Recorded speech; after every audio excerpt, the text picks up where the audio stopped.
राजा परीक्षित को गंगा किनारे वट वृक्ष के नीचे बैठ करके कथा का श्रवण करवाते ही राजन 5 दिन तुम्हारे समाप्त हो गए, छठा प्रारंभ हो गया। तेरे मन में कोई अभिलाषा कामना इच्छा हो तो बताओ। राजा ने कह दिया गुरुदेव अब कोई कामना नहीं बची, कोई इच्छा नहीं है और मेरे मन में तो कोई भावना भी नहीं बची कि मेरी मौत 7 दिन के बाद है, मुझे मुक्ति चाहिए कि मोक्ष, कोई भावना नहीं बची।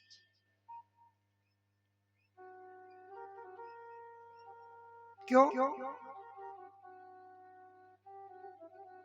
भगवान के उस आनंद स्वरूप के दर्शन अगर हो गए, उस दर्शन से ही मैं धन्य हो गया महाराज। अब इच्छा नहीं है मुझे।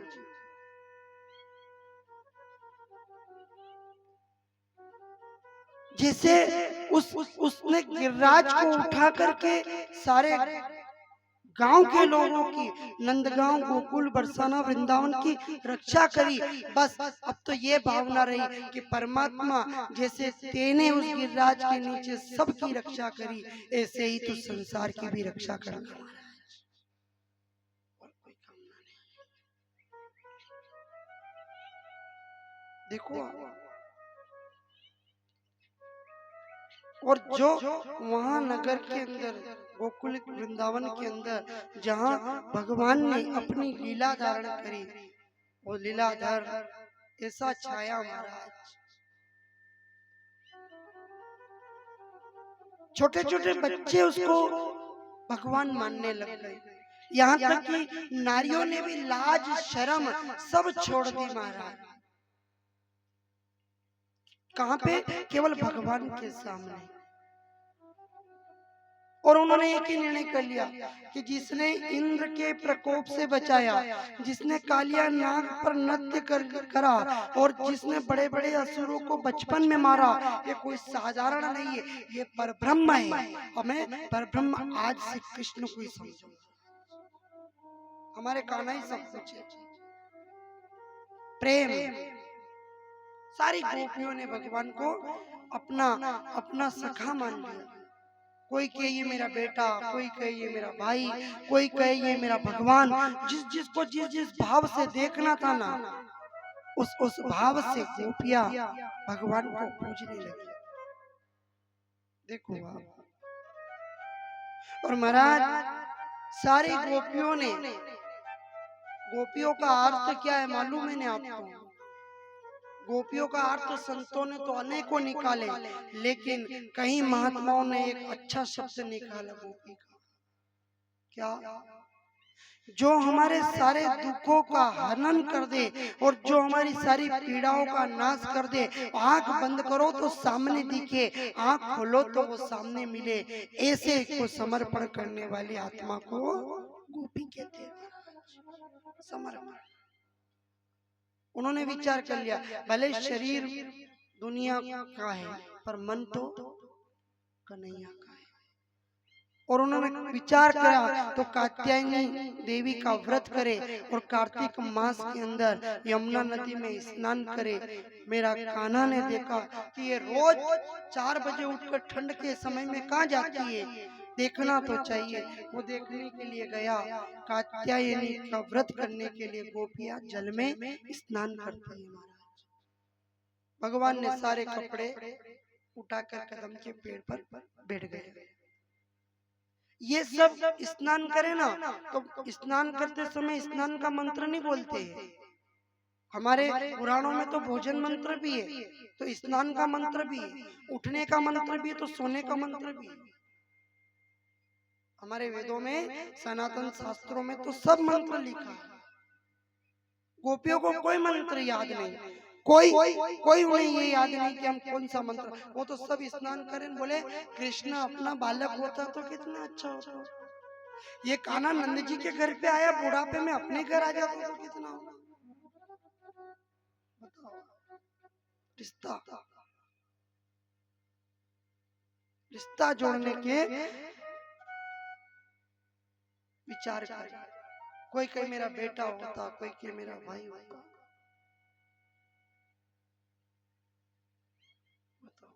ये प्रेम है। और इसने जो कपड़े उठा करके ने जो कदम के पेड़ पे रखा, भले वो ज्ञान कोई और होगा कि वरुण देवता जल में स्नान करते, जल में बैठते हैं, इसलिए निर्वस्त्र होकर स्नान नहीं करना चाहिए, वो एक अलग बात हो गई। लेकिन भाव, आप भले कपड़े पहन के करो या निर्वस्त्र करो, परंतु स्नान करते समय भाव शुद्ध और पवित्र होता है, तो वो स्नान भी गंगा तीर्थ के स्नान से बराबर होता है महाराज। भाव शुद्ध होना। सारी गोपियों ने कपड़े कहाँ गए, देखा ऊपर है, भगवान ने कान पकड़ के क्षमा मांगी, आज के बाद में निर्वस्त्र होकर स्नान मत करना, नहीं करेंगे। कपड़े पहन वापिस दिए और माँ कात्यायनी जगदम्बा के पास चले, वहां गए, भगवती से रोज पूजा करें। और माँ जगदम्बा, जब जब माँ जगदम्बा की पूजा होती है तो सारी गोपियां बैठ करके भगवान मैया की पूजा करे और भजन करते हैं। सुबह ब्रह्म वेला के समय में स्नान करके सारी गोपियां जगदम्बा से प्रार्थना करती है, क्या? अहे गिरि नंदिनी नंदित वेदिनी ईश्व विनोदनी नंदनुते इवर विंध्य शिरोध निवासनि विष्णु विलासनि जिष्णनुते भगवती हे सिद्धि कंठ कुटुंबनि प्रि कुटुंबनि भूरि कृते जय जय जय महिषासुर मर्दनि रम्य कपर्दिनि शैलसुते रम्य कपर्दिनि शैलसुते। माँ से प्रार्थना प्रकट होती है, बोलो क्या चाहिए? माँ कहती है कि वरदान मांगो, क्या चाहिए? गोपियों ने कहा कि दे दोगी? मैया ने कहा गोपियों मांगो तो सही, हर एक को वरदान तुम्हें प्राप्त होगा, मांगो, एक बार मांग करके दे देखो। हमें कुछ नहीं चाहिए, सारी गोपियों ने एक ही भाव रखा, हमें कुछ नहीं चाहिए, बस इतना सा वरदान दे दो कि जो नंद का दुलारा यशोदा का लाला कान्हा है ना, वो जगत में पूज रहा है, वो कान्हा हमारा इष्ट और हमारे पास रहे, बस ये चाहिए। उसका उससे हमारा हमारे सदा हमारे पास रहे महाराज, उससे हमारा मिलन हो जाए, बस। सारी गोपियों ने भगवती ने आशीर्वाद दिया, शरद पूर्णिमा का समय दिया और समय आया शरद पूर्णिमा, ये इंतजार करे महाराज। ये गोपियां ऐसी पागल हुई, ऐसी पागल हुई महाराज कि घर का काम भी बिगड़ जाता है। जैसे आप लोग भागवत में पागल हो गए ना, कहीं नहीं सूझे, घर को काम क्या जही रहो के, कपड़ा क्या जही रहा के, मेहमान का और फोन, अभी मत आना कथा चल रही, तुम्हारी मेहमानगिरी करेगी कथा सुन, पागल। ये गोपियां भी ऐसे पागल हो गई, पर इनका पागलपन कुछ और था महाराज। कथा को जहां प्रेम की बात आती है, जब गोपियों के भाव प्रेम के ऊपर भगवान के प्रति प्रेम बना, तो ऐसा बना कि पागल का भूत चढ़ जाए। और पागल ही सच्चा भगत होता है, क्यों? क्योंकि अपना ठाकुर भी पागल है तो उसके भगत भी पागल ही होना चाहिए। ये पागल है, अगर दिमाग सही होना है इसका तो पशु का भी उद्धार कर दे, हाथी के लिए कल्याण कर दे। ना दिमाग खराब हो तो मामा को भी नहीं छोड़े महाराज, इससे बड़ा पागल कहाँ मिलेगा? बड़ा टेढ़ा है, इसके सामने भी टेढ़ा बन के रहना पड़ेगा। गोपियां पागल हो गई, यहाँ तक कि गाय पागल हो गई कि आज से बस ये कृष्ण ही अपना भगवान है और कोई नहीं। उस गोकुल के अंदर केवल एक ही इष्ट कहलाता है, वृंदावन के अंदर केवल द्वारकाधीश, बस और कोई नहीं। सारे देवता भूल गए, सबको भूल गए महाराज। और मेरा गोविंद देखो क्या ऐसा पूजवाया महाराज, ऐसा पूजवाया। एक दिन शरद पूर्णिमा की प्रतीक्षा करें ने, एक दिन शरद पूर्णिमा आती है। उस शरद पूर्णिमा में ये गोपियों का आज 11 से कि 10वीं है कि 11 से 3 दिन और पूर्णिमा है, 3 दिन बचा है। 12 हर रोज तिथि गिनती है महाराज। कभी कभी उतावला होते समय आते। अपनी कथा में जब समय लिखा था ना तो बहुत समय था आराम से कोई, लेकिन जो समय आता गया है ना बेचैनी बढ़ती गई महाराज। कब होगा, क्या होगा, कैसे होगा, किस तरह से होगा, कितनी बेचैनी बढ़ी, बड़ी क्यों नहीं बढ़ी। ऐसे ही ये तिथि जब आती है पूर्णिमा की, गोपियों की बेचैनी बढ़ गई। और जो बेचैनी बढ़ी ना महाराज कि पूर्णिमा आई और उसी समय सारी गोपियां अपनी आत्मा को, उस शरीर को छोड़कर सारी गोपियों की आत्मा निधिवन के पास में जाकर भगवान के पास खड़ी हो जाती है। भगवान ने कहा तुम लोग यहाँ क्यों आए? कथा सबको मालूम है, खाली कथा समझना हो। तुम यहाँ क्यों? आधी रात को विचार करना, आधी रात को एक औरत यदि बाहर जाती हो तो लोग फुर्सत में ज रहे भाई पूछो मत, ताना मार ले। आधी रात को कहीं जाओ तो बस कहाँ गई थी, क्या किया, किसके यहाँ गई थी, थारी छोरी कटे गई थी, तुरंत पूछा बात भी, फिर बाद में बात करे कि उनकी छोरी रबड़ती भाई। कितने कितने आरोप लग जाते। भगवान कह रहे तुम आधी रात को आई हो यहाँ, आए हैं कन्हैया, तो बोलो क्यों आई हो? क्या बोलेगा प्रेमी व्यक्ति, क्या बोलेगा? प्रेम करने वाला व्यक्ति पागल होता है, वो कभी कुछ सही ढंग से बोल ही नहीं सकता, वो तो बस देखता रहता है क्या करूं, कैसे करूं, किस प्रकार करूं, कहां से शुरुआत करूं। एक गोपी से पूछा क्यों आई तुम? वो गोपी कहती है कि कन्हैया हम तुमसे मिलना चाहते हैं, तेरे बगैर हम रह नहीं सकते। तो रोज मिल रहे हो भाई, रोज मिलना तो और की बात है, पर ये आत्मा जिस मिलन से मिलना चाहती है ना, ये अलग बात है। हम चाहते तू तू तू तू केवल यशोदा के पास मत जा, हमारे पास भी आया कर, रात में हमारे पास भी बैठा कर।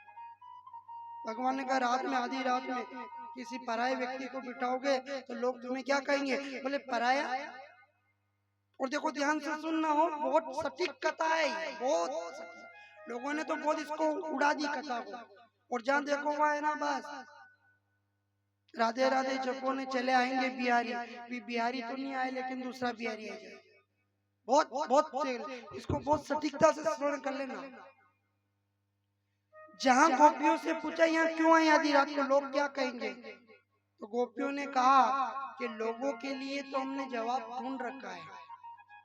क्या? सुखदेव जी संकेत कर रहे हैं कि राजन शरीर दुनिया को दे दो, ये अपना शरीर है ना, ये दुनिया को दे दो, मन गुरु को दे दो, और आत्मा गोविंद को दे दो।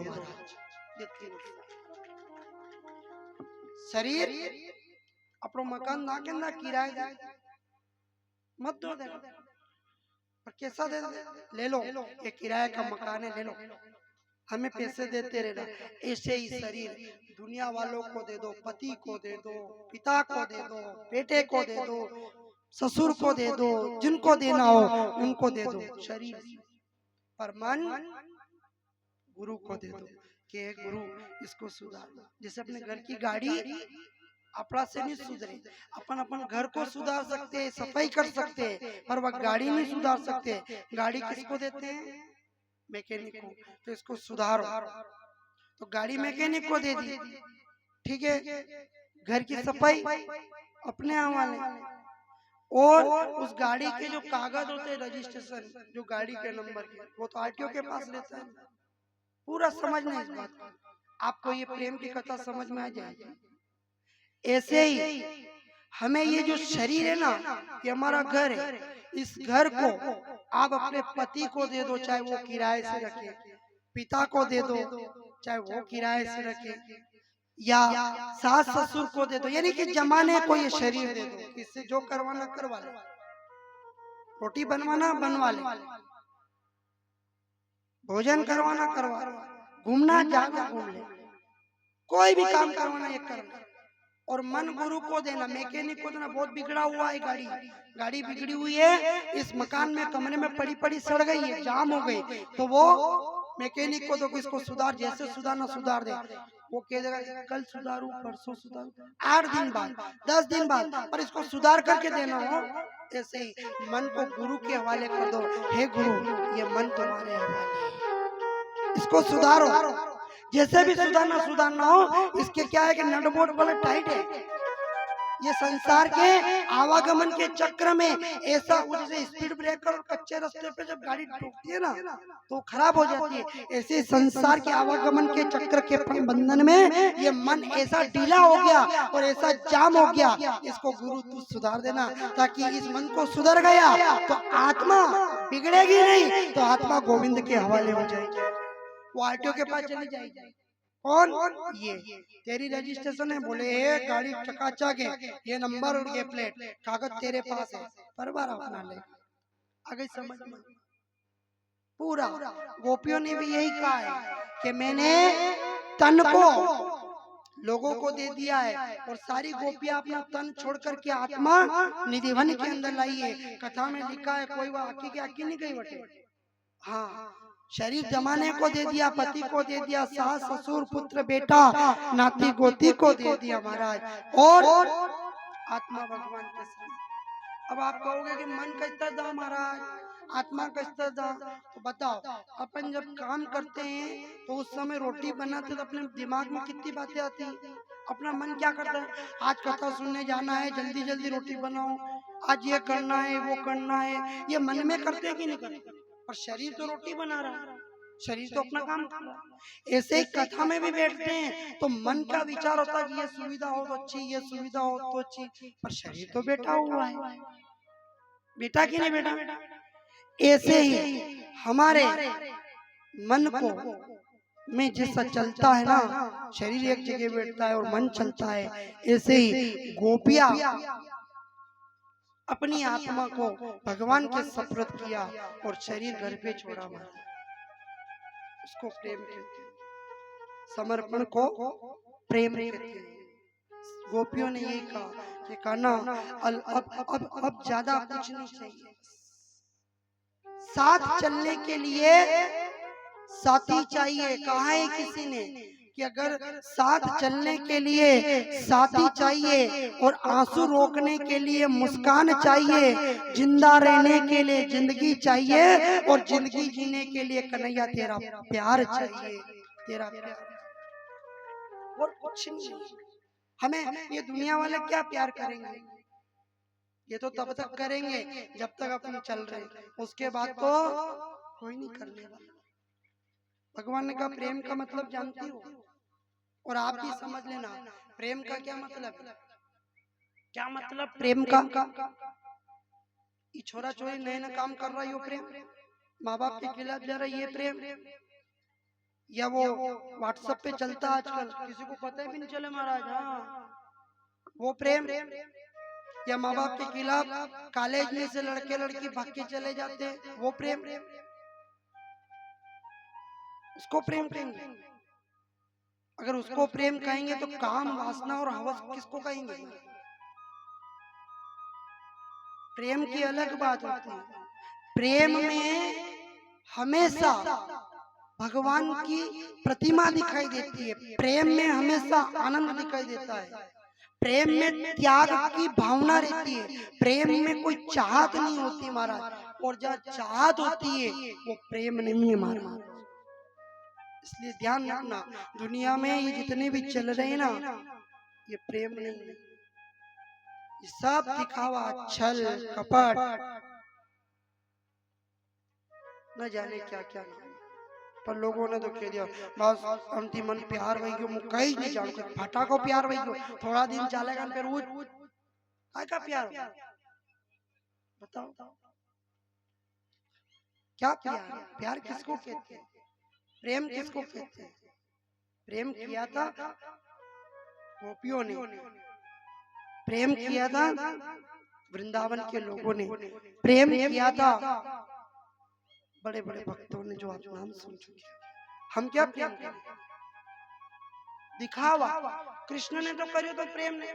कृष्ण ने प्रेम किया था।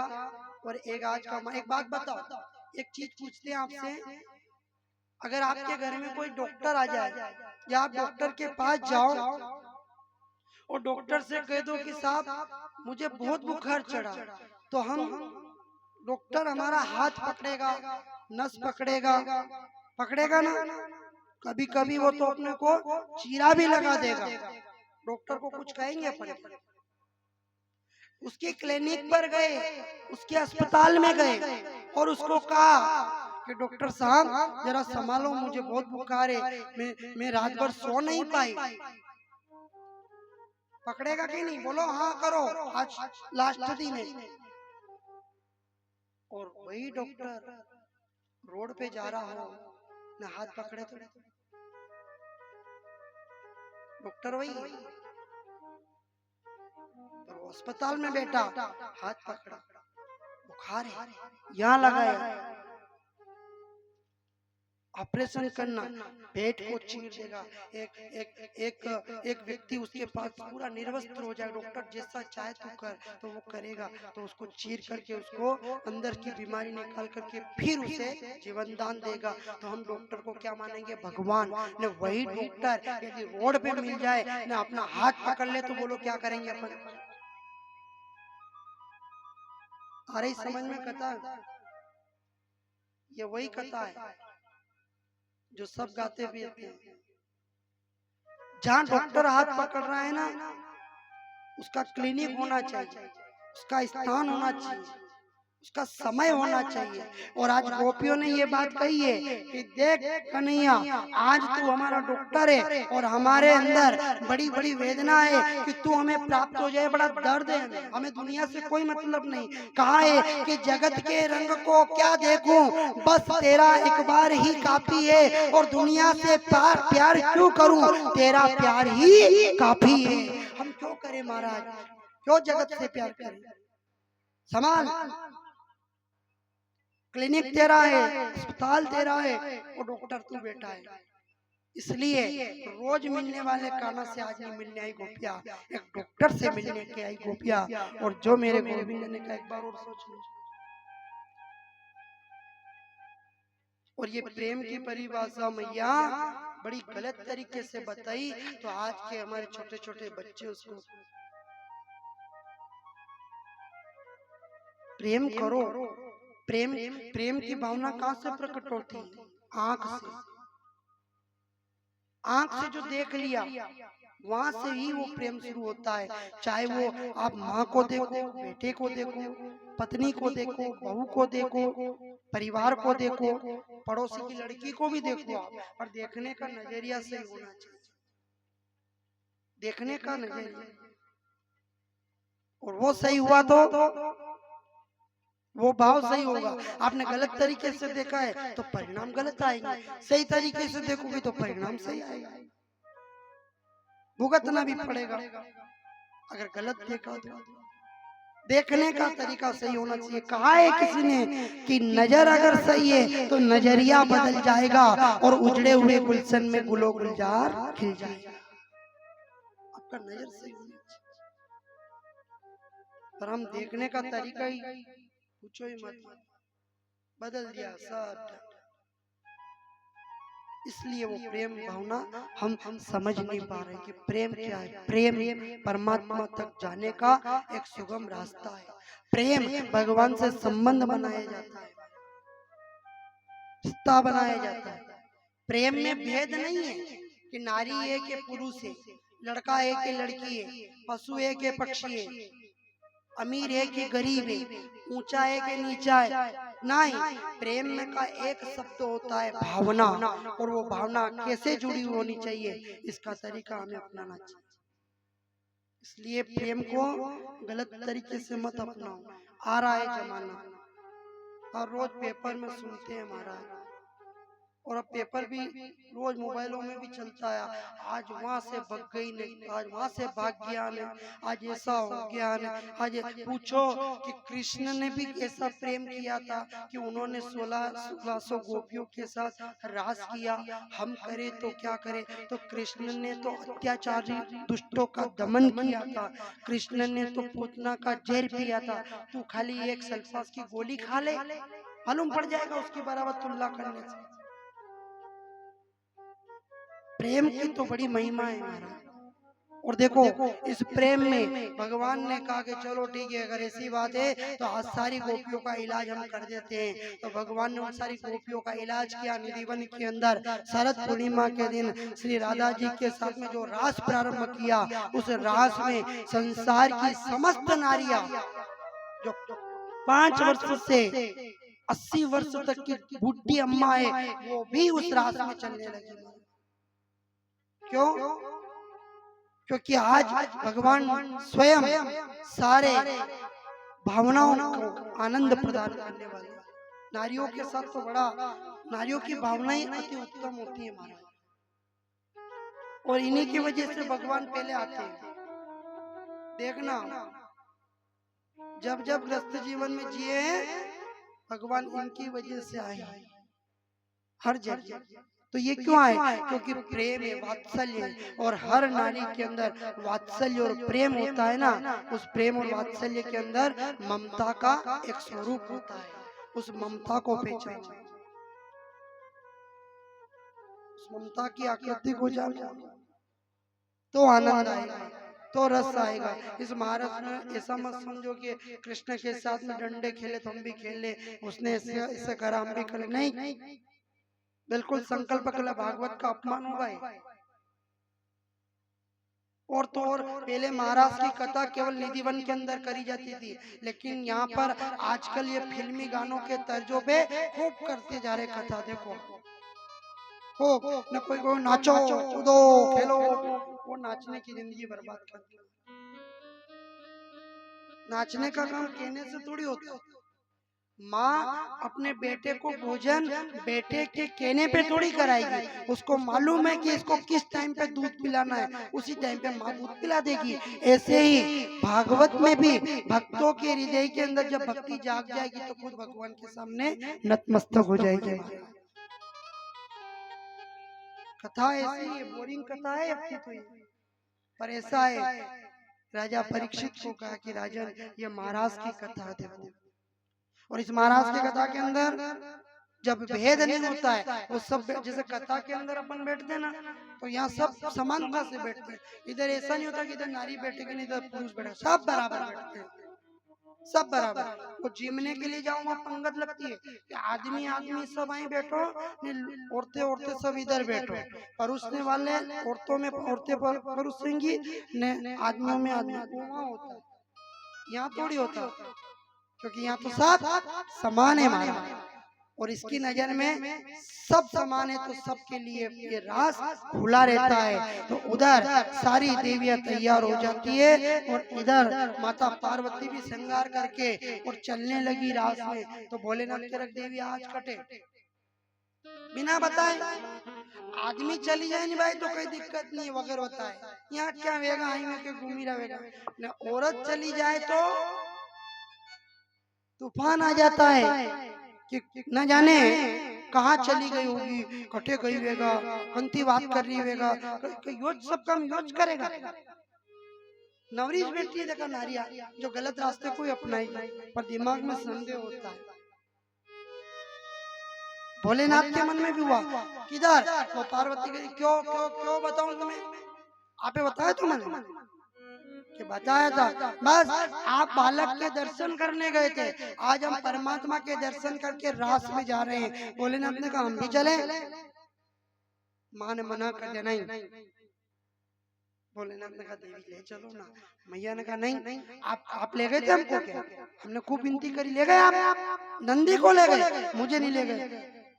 भोलेनाथ ने कहा गलती हो गई, क्षमा कर दे, और उस रास को हम भी तो समझे पार्वती मैया ने कहा राज को समझने के पुरुष नहीं बनना पड़ता है, वहाँ नारियों को नारी बनना पड़ता है। क्यों? नारी स्त्रीलिंग में आ रही, और स्त्रीलिंग में आ रही तो मतलब आत्मा, आत्मा भी तो नारी का स्वरूप बनी हुई है, तो वहाँ पे तो सबकी आत्मा स्त्रीलिंग में ही आ रही है, तो वहाँ पर तो सबको स्त्री बनना पड़ेगा।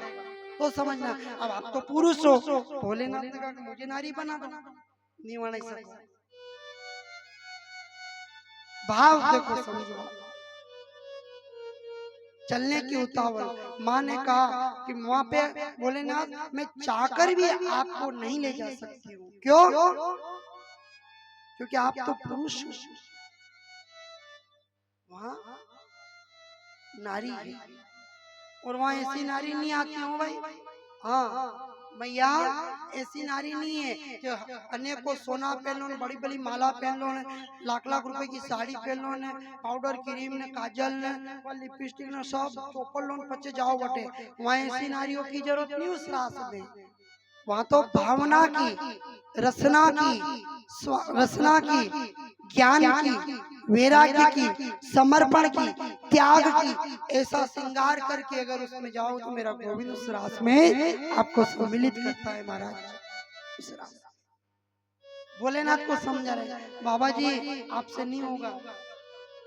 भोलेनाथ का देवी एक काम करो, मुझे भी साड़ी पहना दो, थोड़ा सा जो भी चौपड़ना चौपड़ने वो चौपड़ दो मेरे, मैं भी नारी बन जाऊंगा। क्या करोगे इतनी मेहनत करके, क्या आवश्यकता है? भोलेनाथ ने कहा कि आवश्यकता तो नहीं है, पर मेरा नारायण मेरे लिए मोहिनी रूप बन गया था, तो मैं चाहता हूँ कि आज मैं भी उसके लिए बोलो नारी बन जाऊं। मेरे लिए वो नारी बन गया था, और ऐसा बना कि सारे संसार का उद्धार कर दिया था, ऐसे आज मैं उसके लिए नारी बन जाता। पर इस कथा से, इस दृश्य से मैं वंचित नहीं रहना चाहता। माँ पार्वती ने कहा बाबा जी नहीं तो आपने नाचता आवे, नहीं आपने गाता आवे, नहीं आपने बजाता आवे, खाली डमरू बजे लो आप दोड़ी थी बस, और कहीं नहीं, कुछ भी नहीं होता है नाचना। तो भोलेनाथ ने अभी दिखाता हूँ नाच करके। माँ ने कहा कि मत नाचो, आप बाहर नाचोगा तो वहाँ रास में करियो तो कोई श्रृंगार सब खत्म हो जाएगा। आपका नाच क्या है? तांडव है। जननी नाचता हुए नहीं कसा कूदे, ध्यान रख आप देख जो कदी कदी विवाह में बुला जो आप करने नाचता नहीं आवे, वह सो नाचेगा भाई, पूछो मत ढोल क्या जाए रहा, बाजा क्या जाए रहा, न वहाँ ऊंचा दो हाथ के कूदेगा।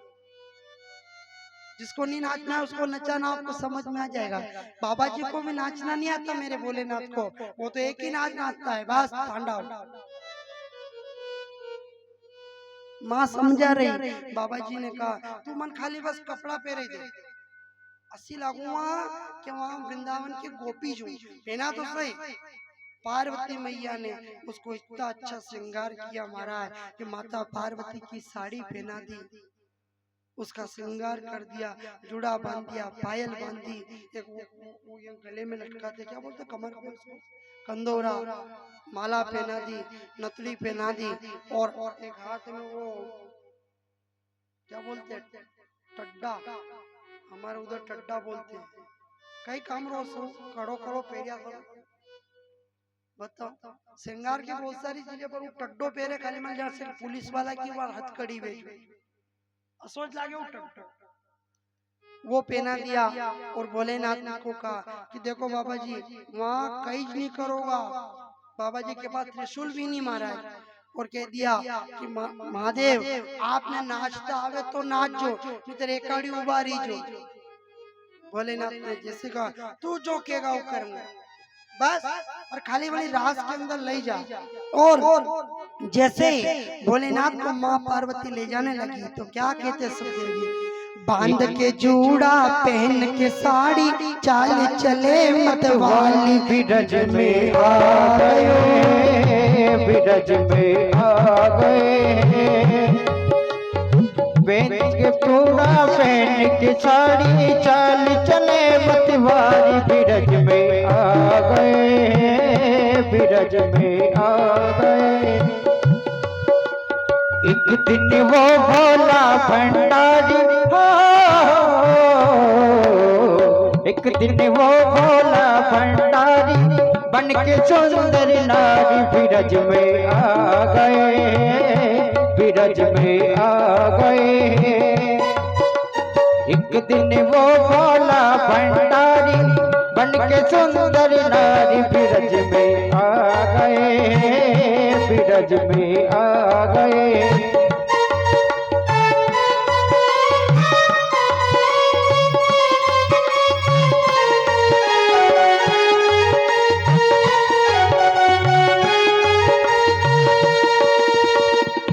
पार्वती से बोले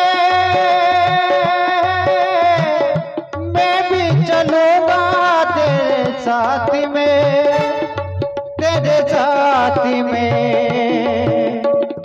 राधा संग शाम नाचे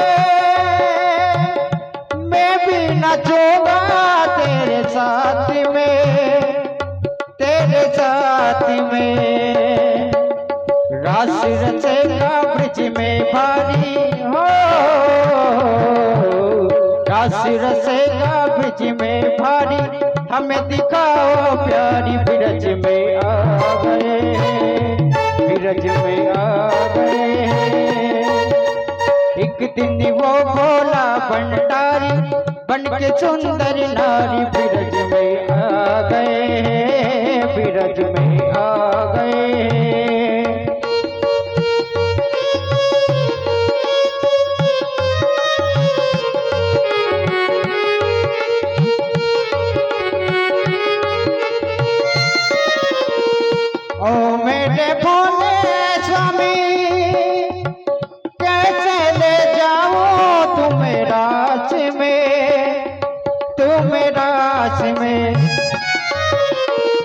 मोहन के सिवा वहाँ कोई पुरुष ना जाए रास में, वहाँ रास में। हंसी करेगी ब्रज की नारी, हंसी करेगी ब्रज की नारी। हमें बनाओ नारी बिरज में आ गए, बिरज में आ गए। एक दिन वो भोला भंडारी सुंदर नर के नारी बिरज में आ गए, बिरज में आ गए।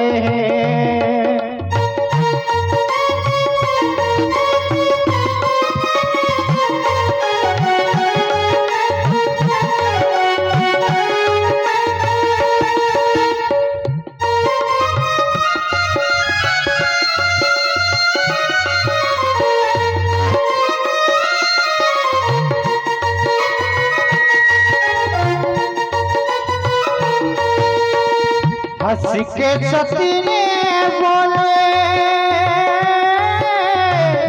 बलिहारी जाओ इस रूप पे, इस रूप पे।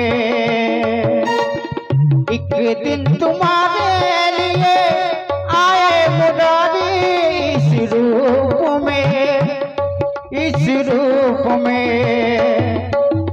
बांध के चूड़ा पहन के साड़ी हो,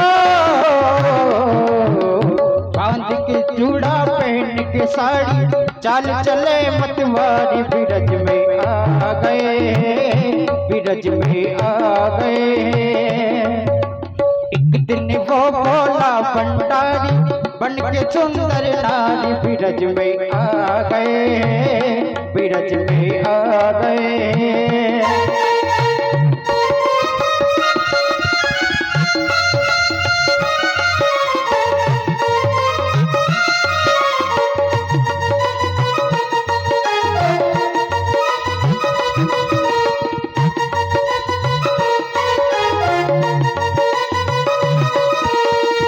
मोहन ने देखा जब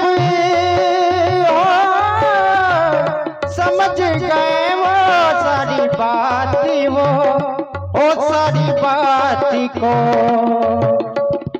ऐसी बजाई बंसी सुध बुध भूले भोलेनाथ हो, ओ भोलेनाथ हो। सर से किसक गई जब साड़ी हो,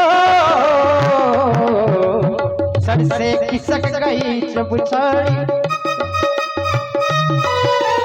सर से खिसक गई जब साड़ी, मुस्काए गिरधारी बिरज में आ गए, बिरज में आ गए।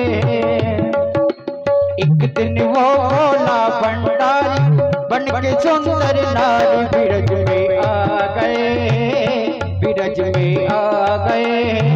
बोलिए महाकाल राजा की, सांवरिया सेठ की, कृष्ण कन्हैया लाल की, द्वारकाधीश जय हो। नकली वहां पे भी देखो, बंसी के आगे चली क्या तो भगवान के आगे चलेगी क्या? जो बंसी बजी भोलेनाथ का स्वरूप सामने आ गया। चार करो, प्रेम के आगे असली काम चाहिए। कोई कहे नहीं मैं आपसे घणो प्रेम करूं सर, मर के बता दे। पति पत्नी कहते हैं ना, मैं मारी पत्नी जी बहुत प्रेम करूं, मैं पत्नी भी कहे मैं बहुत प्रेम करूं, परिवार भी कहे कि प्रेम करते हम तो, रिश्तेदार कहे कि प्रेम करा। कितना प्रेम करते ये, कितना। और कहा है किसी का भी ना ध्यान रखना कि जो कितना प्रेम करते, केवल सीमा है इनकी कि बस ये इतना ही कर सकते, इससे ज्यादा नहीं करते। कहा है ना किसी ने कि परिवार साथ निभाएगा, परिवार साथ निभाएगा जल बिन और पान तक, मित्र साथ निभाएंगे शमशान तक, और पत्नी साथ निभाएगी मकान तक, न बेटा हक निभाएगा अग्निदान तक। इससे ज्यादा नहीं है। वो तो बताओ आप, कोई पत्नी हो वह इतनी प्यार करे अपने पति से, जब वह लाश बाहर रखे तो भी चूड़िया ऐसे फुड़वाते हैं ना, पति की जो फुड़वाए वो गया। 12 दिन घर में बैठे, 13 दिन बैठे, साल भर बैठे, 2 साल बैठे, भूल गए। अब जली जाएगी, हो सकता है। बेटा है जिसके लिए बाप जिंदगी भर मेहनत कर करके उसके लिए प्रॉपर्टी बनाई ना, आखिरी में वो भी आग में घुसड़ जाए। ये दुनिया की रीति रिवाज है हमारा, इसमें किसी का दोष नहीं है। परिवार भी छोरो घणो होवे, आपरो नाम ऊंचो करे, क्या बाटा करे, वो मर जाए, मित्र वो भी शमशान तक। तो ये प्रेम करने वाले नहीं। प्रेम कौन करता है? मेरा गोविंद करता है, मेरा ठाकुर करता है। तू रोएगा तो ये रोएगा, तू हंसेगा तो ये हंसेगा, तू एक कदम इसके आगे बढ़ा कर देख, ये तेरे पास दौड़ता हुआ ना आ जाए तो कहना। तू एक बार इसके लिए दान करके देख, ये कुबेर के भंडार ना खोल दे तो कहना।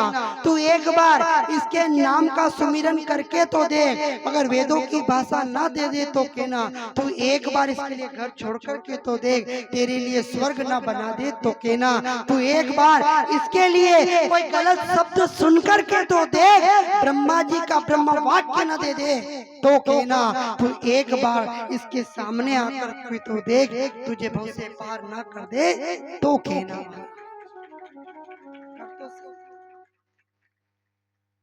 इसके लिए करो, ये प्रेम है। जैसे आप लोगों ने किया ना, ये प्रेम है। कथाएं तो बहुत बच रही है, कौन फुर्सत में बैठे कथा सुनने के लिए, पर भगवान के प्रति प्रेम था तो अपनों ने कर दिया। प्रेम नहीं होता तो नहीं होता महाराज, भले आप कुछ भी कहो। जिसको प्रेम था कर दिया। और मैं तो फिर कहूंगा, आपको कि जहां हम अगर जा रहे हैं भगवान के पास में, तो ये हमारा थोड़ा बहुत कोई स्वार्थ हो सकता है, लेकिन अगर भगवान हमारे लिए आ रहा है तो ये भगवान की बहुत बड़ी कृपा होती है हमारा। ये आपका प्रेम था, इधर अपना है तो कही दे दो। हाँ हाँ, राज को कहीं भी वही नहीं करनी तो नहीं करनी। हाँ, गणी ट्रेना में घना कटिया महाराज, जन ये गाड़ी यहाँ आई है दरिया, तो ये आपका प्रेम था, हमारा नहीं था। हमने तो अंतिम समय तक कह दिया कि नहीं करना, पर आप मातृ शक्तियों के अंदर प्रेम था और प्रेम पक्का था तो भागवत आ गई, प्रेम नहीं होता तो नहीं आती। कहीं नहीं करना तो जा टीवी में उल्लांघन कथा, बस ये थी। पर दृढ़ था तो टीवी ने बीवी ने सब शोल्डर अलग कर दिया और आपने कथा को बिठा दिया। कितना बड़ा प्रेम, ये प्रेम की कृपा है। इधर भागवत है ना, भागवत और भगवान कहाँ गए थे? जंगल में जब राम जी गए ना तो बहुत बड़े बड़े ऋषि बड़े थे वहां पर, परंतु वो सबरी के पास गए, मृतंग ऋषि के आश्रम, भरद्वाज के आश्रम पे गए। बताओ, क्योंकि उनके अंदर भाव था, उनका प्रेम था। इधर और भी ऋषि थे बड़े बड़े, वहां चले जाते पर नहीं गए। वो मालूम है कि सबरी के पास में भले बेर झूठे होंगे लेकिन प्रेम के होंगे, और प्रेम में महाराज सूखी रोटी खिलाओगे तो वो भी ये कहेगा आनंद आ गया। न पकवान भी आवे नहीं, थाली में पटक पटक के परोसोगे तो वो भी कहेगा कि ये भोजन करवा रहे कि क्या मार रहे हैं।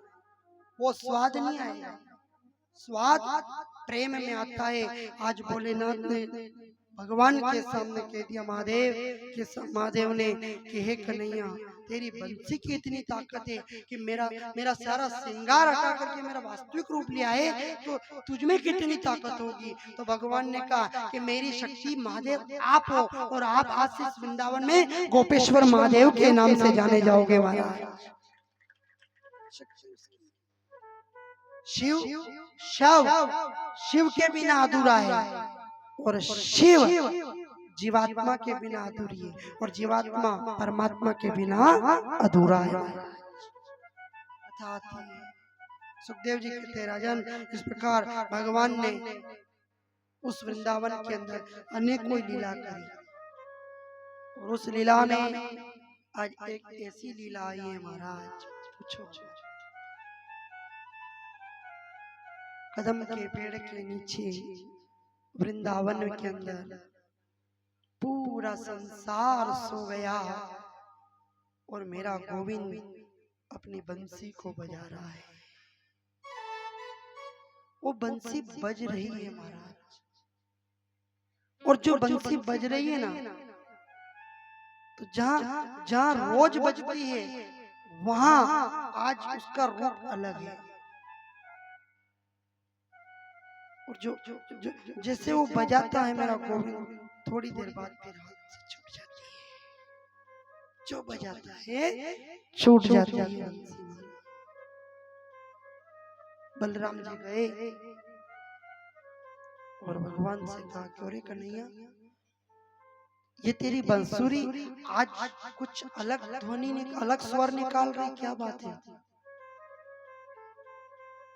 बलराम जी ने एक बार बोला, भगवान ने सुना नहीं महाराज, छूट गई हाथ से। फिर उठाए, फिर भगवान ने बलराम जी से कहा, दाऊ भैया। हाँ कन्हैया, मैं आज क्या बात है, तेरी बांसुरी का स्वर कुछ अलग जा रहा है, हाथ से बंसी छूटी जा रही, क्या बात है? क्या भक्त परेशान, क्या महात्माओं पर कोई आपत्ति, क्या धरती पर पाप या कोई असुर का दमन प्रारब्ध बढ़ गया हो, क्या हुआ, क्या है? बलराम जी ने पूछा। भगवान कहने लगे, नहीं दाऊ भैया ये कुछ नहीं हुआ, बस आज मेरी बांसुरी का स्वर रोदन जो कर रहा है ये मात्र केवल एक ये कि मैं चाहकर भी इस वक्त को रोक नहीं सकता। क्यों क्यों नहीं रोक सकते? बोले दाऊ भैया आज वृंदावन से विदा होने का समय आ गया महाराज, चले जाओ, इसमें कौन सी बड़ी बात है, आए हो तो जाना पड़ेगा। हाँ दाऊ भैया जाना तो पड़ेगा ना, लेकिन मैं इस वृंदावन की मिट्टी को कैसे छोड़ूं, मैं ग्वालबाल को कैसे छोड़ूं, मैं बाबा नंद की उस उंगली को कैसे छोड़ूं जिसको पकड़ करके दाऊ भैया मैंने वृंदावन की गलियों को देखा है। आज मैं माता यशोदा के उस आंचल से कैसे दूर हो जाऊं जिस आंचल को पकड़ करके मैंने बड़ा हुआ हूं, और इन आंखों को हमेशा माँ यशोदा दिखी है। मैं दाऊ भैया कैसे छोड़ दूं इनको मैं। बलराम जी कह रहे, कन्हैया तेरे लिए कौन सी बड़ी बात है? बोले हाँ दाऊ भैया, पर मैं माँ और पिता के उस दुलार और माँ की उस ममता को कैसे छोड़ूं, कैसे कहूं कि मैं यशोदा का लाला नहीं, देवकी का 8वीं संतान और उसका जाया हूँ। क्या होगा उस माँ पर, क्या बीतेगी दाऊ भैया? जिस माँ को अगर ये कह दूं कि मैं तेरा बेटा नहीं, उस माँ पर क्या बीतेगी, विचार करो। सुखदेव जी राजा परीक्षित को कह रहे हैं कि बेटा कहता ना बार बार, माँ तो कुछ नहीं जानती है, माँ तो कुछ नहीं जानती है। उस माँ पर क्या बीतेगी आज, विचार करो। जिसका बेटा उससे दूर हो जाता है। देखो आज मेरा गोविंद भी जब अक्रूर जी आए लेने के लिए तो माँ यशोदा और नंद बाबा को कहा कि कृष्ण तुम्हारा बेटा नहीं, ये देवकी का बेटा है। तो यशोदा मैया अपने सूझ बूझ को खो बैठती है। बाबा नंद को कुछ सूझता नहीं है महाराज, और पूरी वृंदावन के अंदर ये पता चल गया कि अक्रूर जी आज कन्हैया को लेने के लिए आए, मथुरा ले जाने के लिए। उस समय सारे वृंदावन के लोग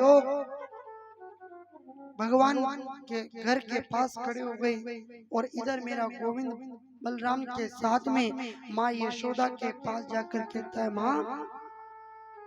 तो यशोदा क्या कहती है, बेटा तो मुझे अपनी माँ मत कहो, बेटा तू तू तू मैं तेरी माँ नहीं हूँ, तू तेरी माँ तो यशोदा देवकी का पुत्र है।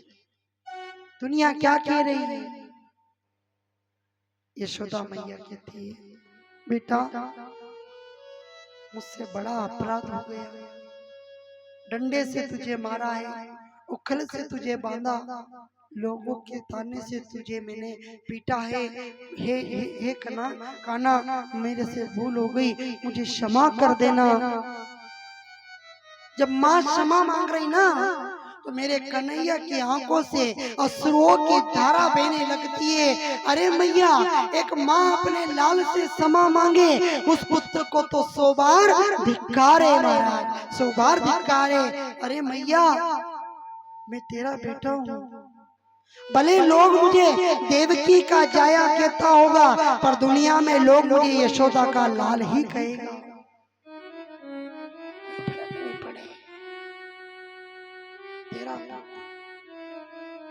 क्यों दूर करे मुझसे? माँ की गोद तो बैकुंठ से भी ऊंची होती है महाराज, और आज मुझे अगर मेरा बैकुंठ छूट जाए तो मुझे कोई गम नहीं, पर माँ तेरी ममता की गोद से मुझे दूर मत कर, इससे मुझसे दूर मत कर। माँ की महत्ता को क्या बताएंगे महाराज? माँ की ममता के बारे में तो बड़े बड़े ऋषि और बड़े बड़े विद्वानों ने भी अपनी लेखनी को छोड़ दिया होगा, और हम माँ बाप को छोड़ देते हैं। ध्यान रखना, इस दुनिया में अगर सबसे बड़ा कोई है तो उसके माँ बाप है महाराज, और कोई नहीं है। आज भगवान माँ से कह रहे, माँ तुझसे अच्छा, तुझसे प्यारा और तुमसे निराला मेरे लिए कौन होगा, जिसने अपना सर्वस्व ममता मुझे लुटा दी हो महाराज, सर्वस्व ममता। देखो, और माँ के लिए भगवान कहते, माँ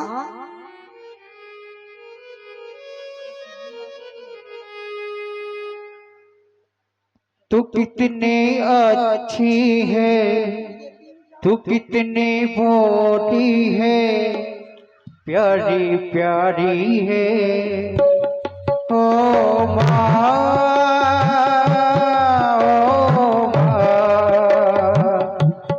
ओ माँ, ओ माँ। ये जो दुनिया है ये बन है कांटों का, तू फुलवाड़ी है ओ माँ, ओ माँ, ओ माँ, ओ माँ।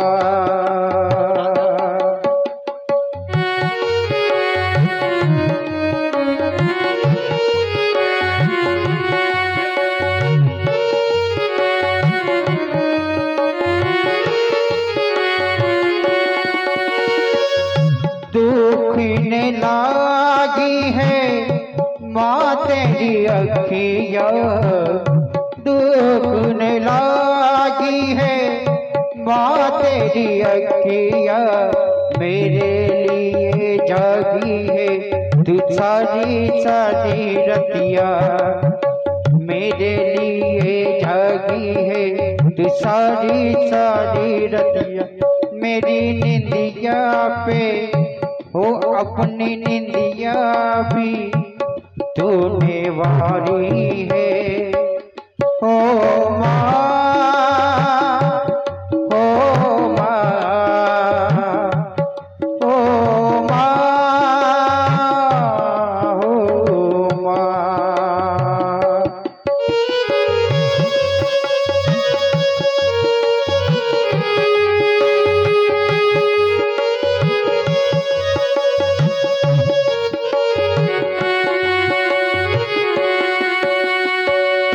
अपना नहीं तुझे सुख दुख कोई, अपना नहीं तुझे सुख दुख कोई, मैं मुस्काया तू मुस्काई, मैं रोया तू रोई, मैं मुस्काया तू मुस्काई, मैं रोया तू रोई, तेरे हंसने पे ओ मेरे रोने पे तू बलिहारी है ओ माँ, ओ माँ, ओ माँ, ओ माँ।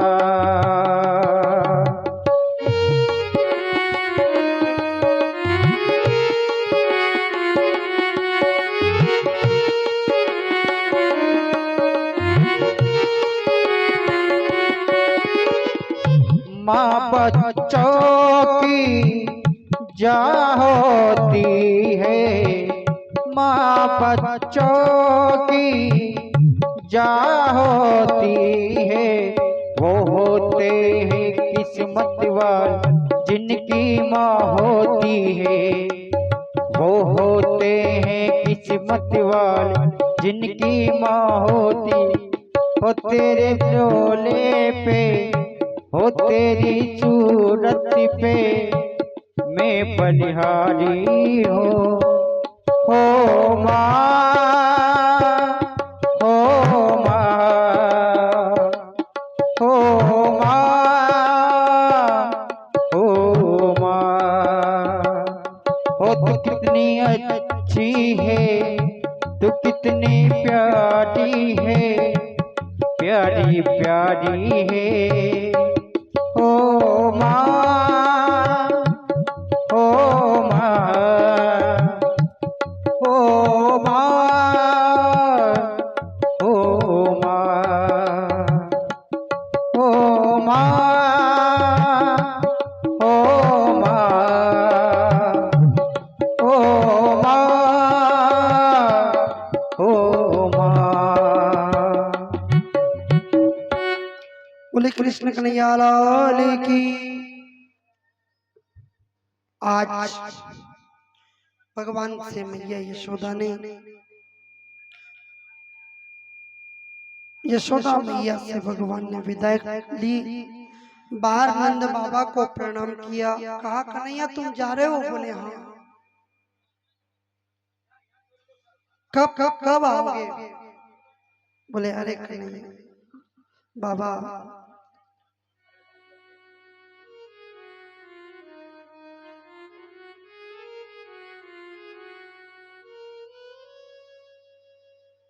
आने की बोल रहे हो ना, आ जाऊंगा मैं तो बहुत जल्दी।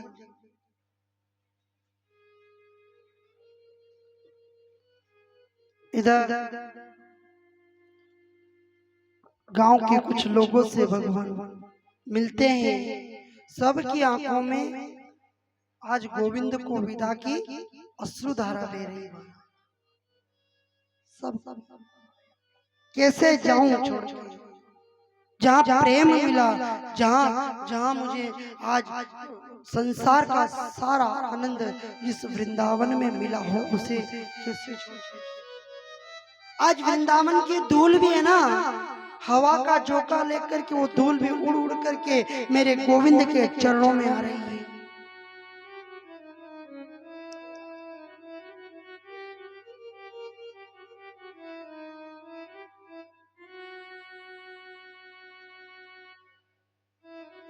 गोपियों के पास में भगवान ने कहा जा रहा हूं। जा रहे हो कन्हैया?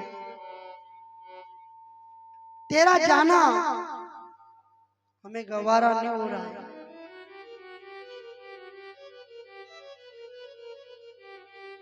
क्यों? क्योंकि कन्हैया आज ऐसा लग रहा है कि माला की एक मोती टूटने से सारी माला बिखर जाती है, आज तेरे जाने से सारा वृंदावन बिखर गया हो।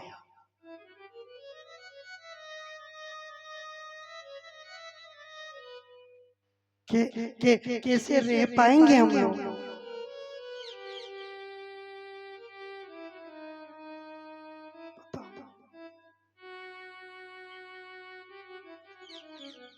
अरे कन्हैया तेरे बिना टूटकर बिखर जाएंगे हम, तू मिल गया तो गुलशन की तरह खिल जाएंगे हम, तुम ना मिले तो जीते जी मर जाएंगे हम, और तुम्हें पा लिया तो मरकर भी तर जाएंगे हम, मरकर भी तर जाएंगे।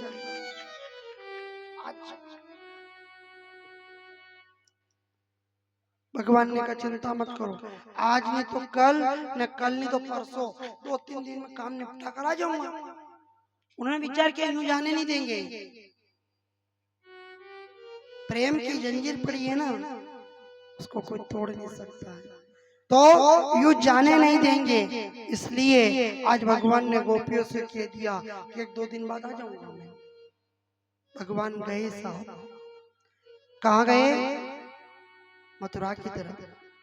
अक्रूर जी महाराज अपने रथ में बिठा करके कृष्ण और बलराम को लेकर के जा रहे हैं। रास्ते में यमुना नदी पार करनी, यमुना नदी के अंदर भगवान ने अक्रूर जी महाराज को अपना दिव्य रूप के दर्शन करवाए और यमुना के उस पार मथुरा में गए। देखा मथुरा के नदी के किनारे एक धोबी, रंगरेज नाम का धोबी है, वो कपड़े को धो रहा है। अब देखो कुमार भी नहीं तो उस गारे को कैसे थपथपाता है, ब्राह्मण उस वेद को कैसे पलटाता है, और धोबी कपड़े को कैसे धोता है।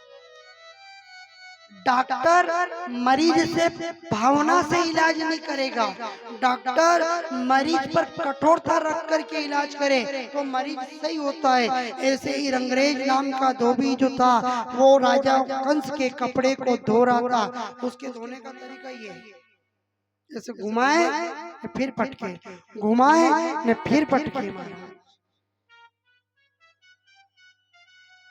भगवान ने कहा उस धोबी के पास जाके कि भैया तुम ये क्या कर रहे हो?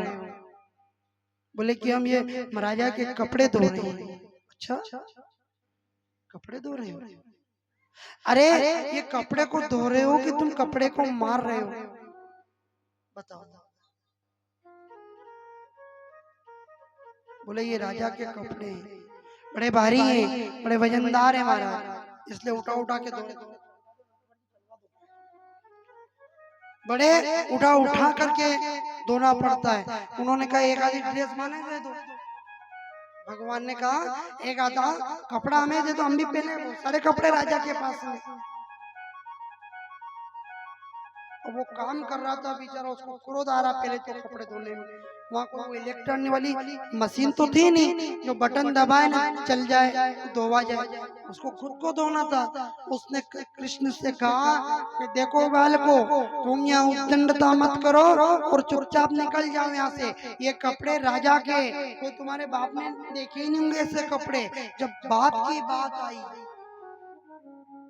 भगवान ने जिद कर दी कि अब तो ये कपड़ा पहन के ही जाएंगे, क्योंकि मेरे गोविंद ने वृंदावन के अंदर केवल मोर मुकुट और कांधे पर कमलिया और एक पीतांबर पहन करके दिन निकाले महाराज। 11 वर्ष 56 दिन तक मेरे गोविंद ने कपड़े नहीं पहने थे। आज पहली बार भगवान ने वो चमचमाते कपड़ों को देखा तो भगवान ने कहा ईज पेरांगा, रोकिन देखे देखे यही पहनेंगे हम। एक दो बार और समझाया, भगवान ने जीत पकड़ी। रंगरेज नाम के धोबी को क्रोध आया, बोले कि जैसे ये कपड़े उठक के पटक रहा हूं ना, ऐसे ही तुम्हें भी पटक दूंगा और तेरा अंत कर दूंगा। जल भाग।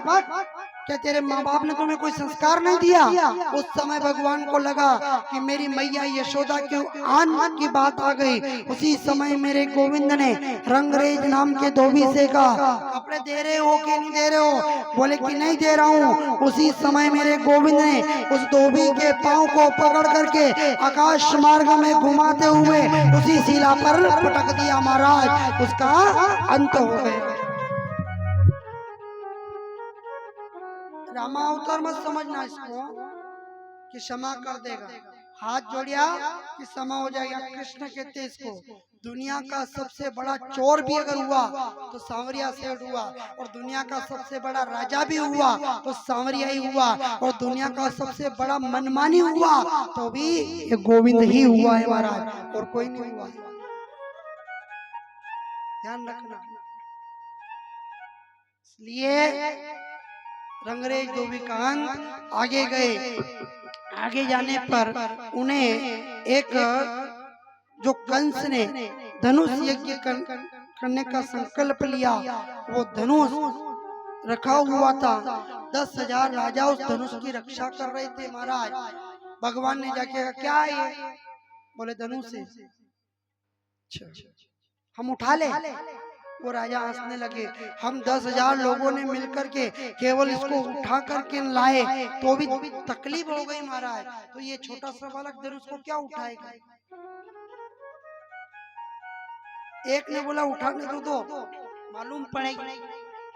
वो आपस में दूसरे बात कर रहे राजा के इसके छोटे छोटे हाथ है, छोटा सा बालक है, इसमें इतनी ताकत नहीं होगी, ये नहीं उठा सकता है। मना कर दिया। बोले कि चलो भागो यहाँ से। तब उसमें से दूसरे राजा ने कहा बेटा तेरी माँ ने दूध पिलाया हो तो एक बार इसको हिला के दिखा दे। इतना ही कहा और मेरे गोविंद ने आंखें बंद करके कहा बाबा आपकी आज्ञा है कि नहीं है? बोले आज्ञा की क्या बात कर रहे हो प्रभु, ये सब पूरा संसार आपका है, आपको आज्ञा लेने की क्या आवश्यकता। उसी समय 10,000 सैनिकों के बीच में वो धनुष पड़ा था। मेरे गोविंद ने देखते ही देखते उस धनुष को उठाया, उस पर प्रचंडा चढ़ाई, धनुष के 2 टुकड़े हुए। 10,000 राजाओं ने मेरे गोविंद के ऊपर आक्रमण किया। देखते ही देखते मेरे ठाकुर ने उन 10,000 राजाओं को एक ही साथ परास्त कर दिया महाराज, और उनका भी अंत कर दिया।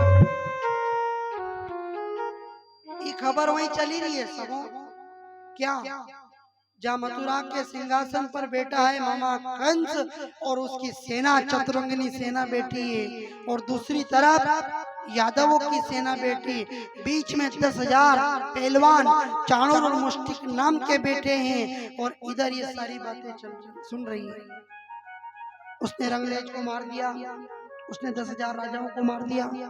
आगे फिर भगवान गए हजारों की भीड़ थी, लोगों ने देख लिया, हो ना हो यही हमारा तारणहार है। तो वो भीड़ भगवान की जय जयकार कर रहे थे। उसमें से एक माली ने विचार किया कि यही तारणहार है, तो मैं आज इनको पुष्प की माला पहनाऊंगा।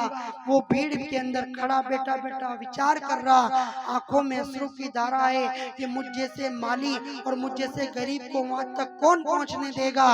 इतने में मेरे गोविंद की नजर उस हजारों की भीड़ में से उस माली पर पड़ी। तो मेरा गोविंद रथ से उतर करके माली के पास गया और उनके आंसुओं को पूछ कर कहा, बोलो क्या बात है। बोले प्रभु आपको ये माला पहनानी थी, बस यही कामना है। इतने में भगवान की कृपा से उसने माली ने मेरे गोविंद को वो पुष्प माला पहनाई और कहा कि प्रभु ने कहा कि हे माली, आज के बाद में तेरे बनाए हुए फूल की माला मुझे पहनाई जाएगी। महाराज ये वरदान दिया।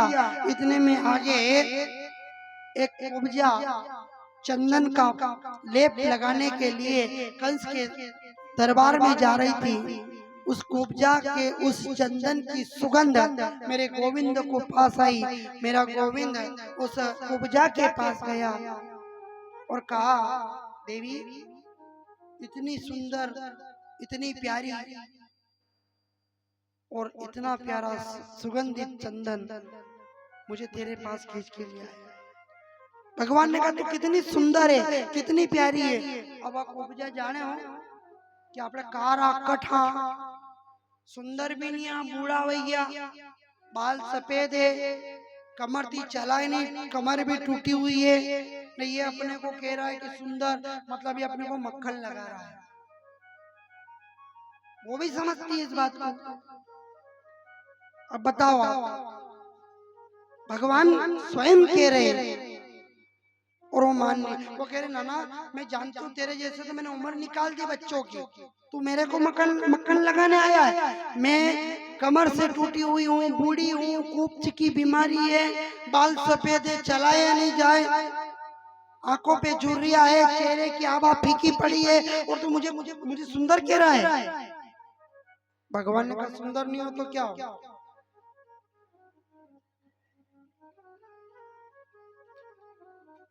भगवान ने कहा सुंदर नहीं तो क्या हो। क्यों, कहां से सुंदर दिख रहे। अब बताओ काली कट हो लड़की हो या स्त्री नारी हो ने वने को घणी रूपारी है, वहां नहीं जाने कहीं जाने हो तो कि क्या लगाई रही अपना ने। पर मेरे गोविंद ने यहाँ पर विपरीत बात करी है। उन्होंने कहा कि देवी मैं तन की सुंदरता नहीं देखता, मैं मन की सुंदरता देखता हूँ। जिसका मन सुंदर होता है वही मेरे को दिखता है। तन का क्या है, तन क्या है, शरीर क्या है। जवानी में सुंदर है, बुढ़ापे में रोगी बन जाता है। कहाँ है सुंदर। सुंदर रखो तो मन को रखो, सुंदर रखो तो अपनी आत्मा को रखो। ये शरीर तो महाराज कोई काम का नहीं है। 5 तत्व से भीत बनी है, न 3 गुण के गारा, न रोम रोम छानन छाए, वो सतगुरु चेतन वाला। ये शरीर तो नश्वर है, जिसकी सुंदरता मन की है उसी से मेरा गोविंद पार लगाता है। वो देखता है क्रीम पाउडर लगा हुआ वी वहां बिचारी वहां लगे ना नाकत कई क्या सुंदर है। सुंदर की सुंदरता कैसी होनी चाहिए मालूम है। सुंदरता द्रौपदी जैसी हो, सुंदरता यशोदा मैया जैसी हो, सुंदरता मीरा जैसी हो तो वो सुंदर। अब आपने सुंदर हो जावा ना आको दन आको का रूपारी लागीरी के लागीरी मोहाऊ लागीरी के लागीरी तू कसी आऊ लागीरी सूरज री किरण रे मेरे ऊपर आग दो पूरा सिंगार सूरज उतार देगा महाराज। जाती आ रही समझ में नहीं आ रही। सुंदरता का रूप सुरपणखा ने किया था, क्या हुआ, गए कट गई।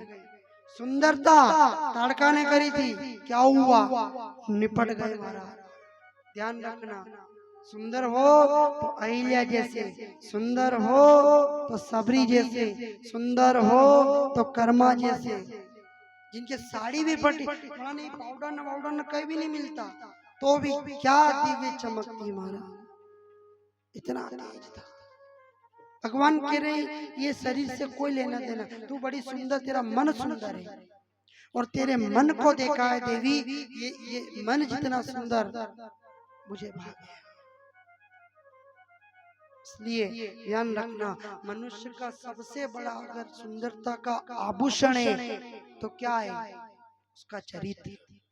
जिसके पास चरित्र है वो सुंदर है। जेरे पास चरित्र नहीं है तो भले कतरे ब्यूटी पार्लर पे चली जा, जो कोई काम करना नहीं, कड़वा सकते हैं महाराज।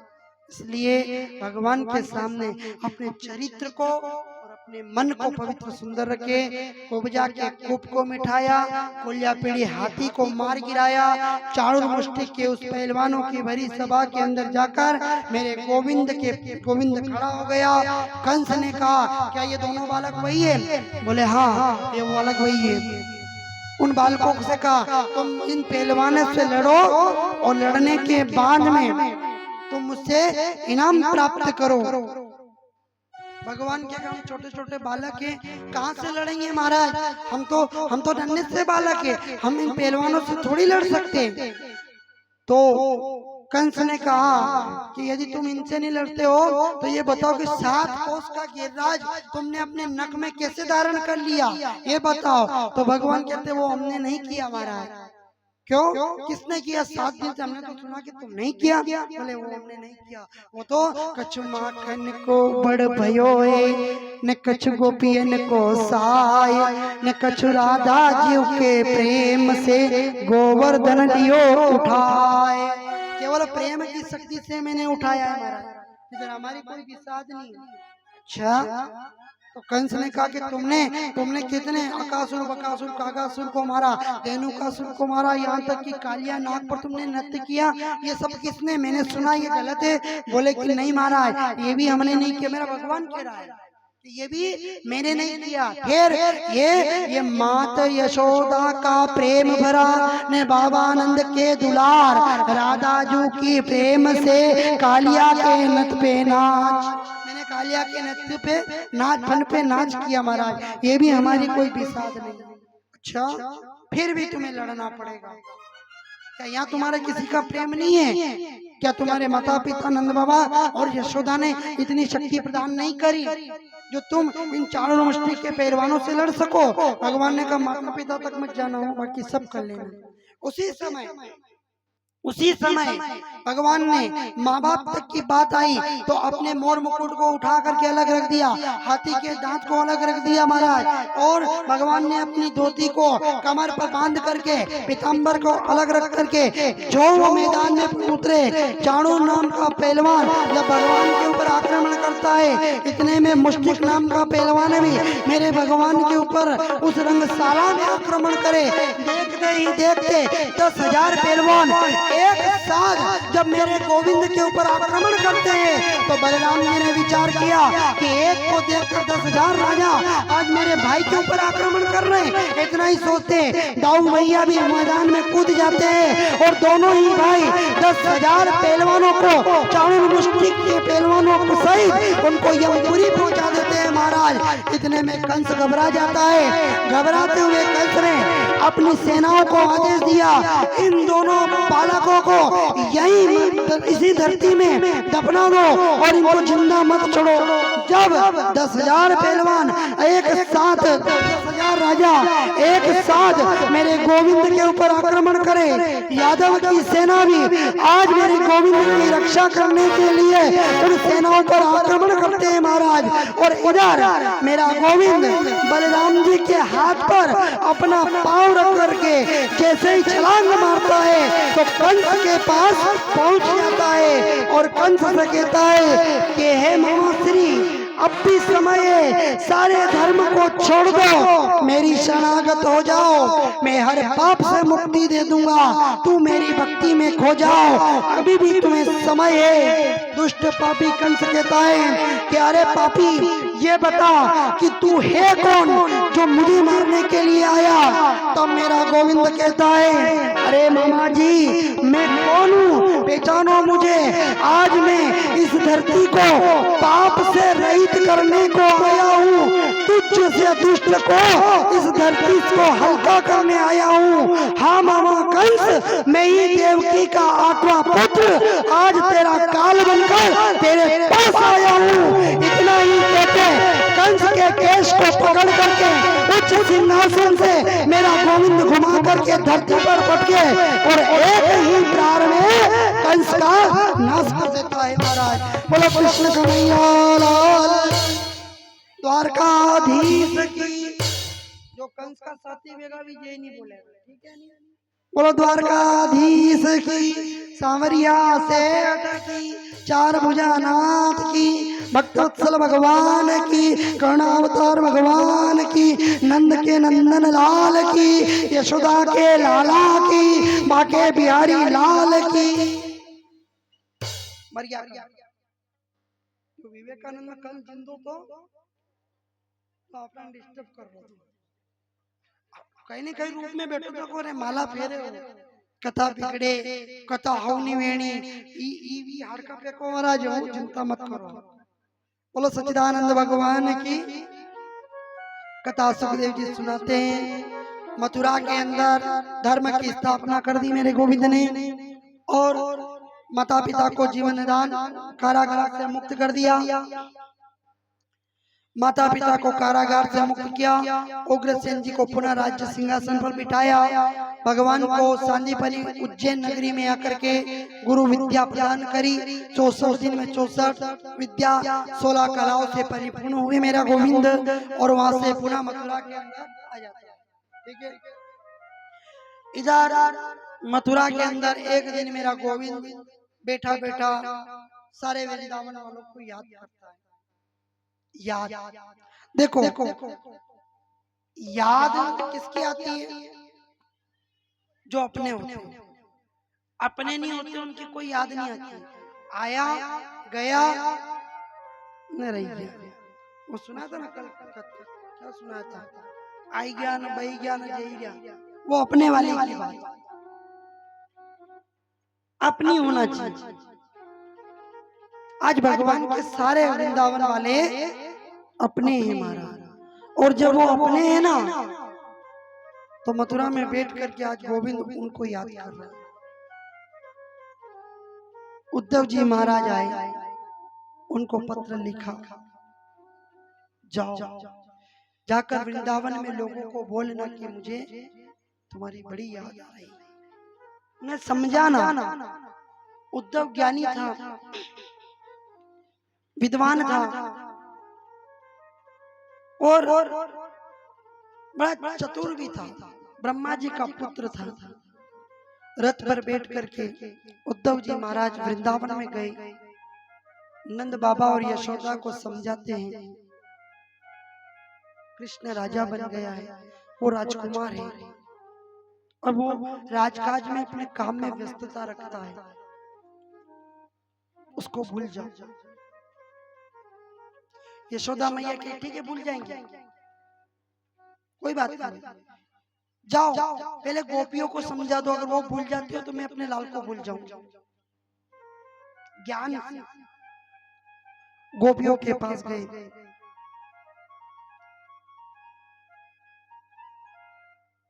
कृष्ण को भूलो, नहीं भूला है। वो कैसे कैसे उसको भूल जाए हम, उसके बिना रहा भी नहीं जाता है। वो के गया है, आज नहीं तो कल, कल नहीं तो परसों, एक न एक बार तो मैं यहाँ पे जरूर आऊंगा। हमारा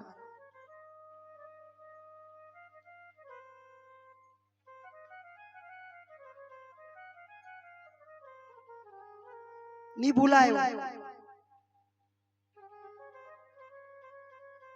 और अगर हमें कह रहे हो कृष्ण को भूल जाओ, तो पनघट के यमुना तट के ऊपर श्री राधा जी बैठी है, उनको जाके समझा दो, भूल जाएगी। ये ज्ञानी विद्वान राधा जी को जाके समझा रहे। सारी गोपियां खड़ी, श्री राधा जी से कहते हैं आप कन्हैया को भूल जाओ। क्यों भूल जाए? वो राजकाज में मस्त है, और ऐसे ऐसे भगवान को क्या याद करना। उसको क्या याद करोगे? जो आपकी परवाह नहीं करे। याद करो तो भगवान को करो, उसको याद करो। राधा जी कहते महाराज, कौन कहता है कि कृष्ण हमसे दूर है? पहले तो ये बताओ। पहला इस वाक्य कि कौन कहता है कि मेरा प्रीतम मुझसे दूर है? दूसरी, उद्धव जी, हमने, कृष्ण ने हमसे प्रेम नहीं किया, हमने कृष्ण से प्रेम किया है। तो चाहे वो हमें याद करे या ना करे, हमें कोई परवाह नहीं है, हम तो उनको याद करेंगे। याद तो हमारी है ना, प्रेम उसने थोड़ी किया, प्रेम हमने किया है। हमने प्रेम किया, भले वो मेरे पास हो या दूर हो, फर्क नहीं पड़ता है। फिर तीसरी बात, प्रेम हमेशा, प्रेम करने वाले व्यक्ति को हमेशा पीड़ा होती है, दुख होता है, जो हमें हो रहा है। ध्यान रखना, जो अपनों से प्रेम करता है ना, उसको बड़ी पीड़ा होती है, बड़ा दुख होता है हमारा। अब ये उद्धव जी कह रहे कि प्रेम में कभी पीड़ा हुई है, कभी दुख हुआ किसी? बोले हुआ, दो व्यक्ति को। एक उस प्रिया को जिसका प्रीतम चला गया हो, और दूसरा एक माँ को जब वो अपने बेटे को जन्म दे रही हो। ये दोनों को दुख होता है। और हाँ, यदि आपका ज्ञान इतना प्रबल है ना, तो एक काम करना, ये ज्ञान इन गायों को समझा दो, इन बछड़ों को समझा दो, वृंदावन की माटी को समझा दो। अगर इनकी समझ में आ जाए तो हम भी सारी गोपियां तुम्हारे ज्ञान को समझ लेंगे। क्या किया कृष्ण के साथ गोपियों ने? क्या किया? प्रेम किया। और प्रेम कैसा? कृष्ण के शरीर का प्रेम नहीं, कृष्ण के आत्मा और गोपियों की आत्मा मिली तो परमात्मा मिल गया, उसको प्रेम। देखो आप, 16,108 होने के बाद भी वो भोगों में नहीं पड़ा। रात में गोपियों के साथ घूमने वाला वो काम में नहीं पड़ा, तो वो भगवान नहीं तो क्या है? ये प्रेम। पर प्रेम की परिभाषा समझ में आपको नहीं आएगी उद्धव जी, क्योंकि यहाँ प्रेम में विद्वता नहीं चाहिए, प्रेम में ज्ञान नहीं चाहिए, प्रेम में सुंदरता नहीं चाहिए, प्रेम में तो पूरी तरह से समर्पित होना पड़ता है, चाहे ये साल में हो, वो प्रेम है। जैसे एक माँ अपने बच्चे से प्रेम करती है, तो वो माँ जिस हाल में भी होगी, बच्चा रोएगा तो माँ दौड़ती हुई चली जाएगी ना? क्यों? क्योंकि अपने बेटे से बड़ा प्रेम करती है। और एक वही अपने पति से अगर प्रेम करती है तो प्रेम का कितना रूप है महाराज। गोपियों ने ममत्व का प्रेम किया था। और उद्धव, पहली बात तो ये है कि प्रेम की परिभाषा तुम समझ ही नहीं पाओगे। क्यों?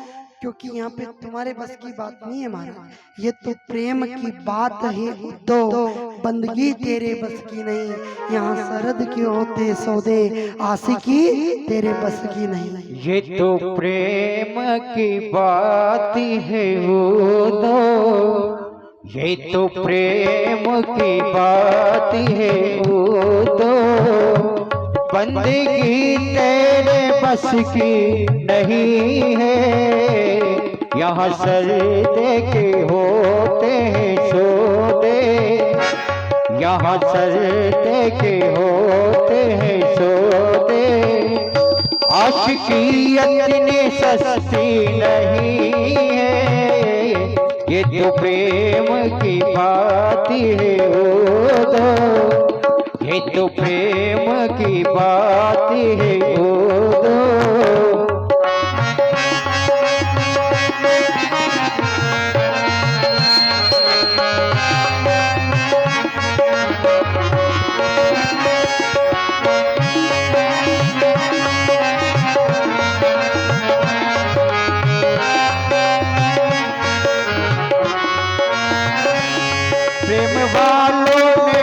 हमसे पूछा, उनकी पूजा में सुन होए दो।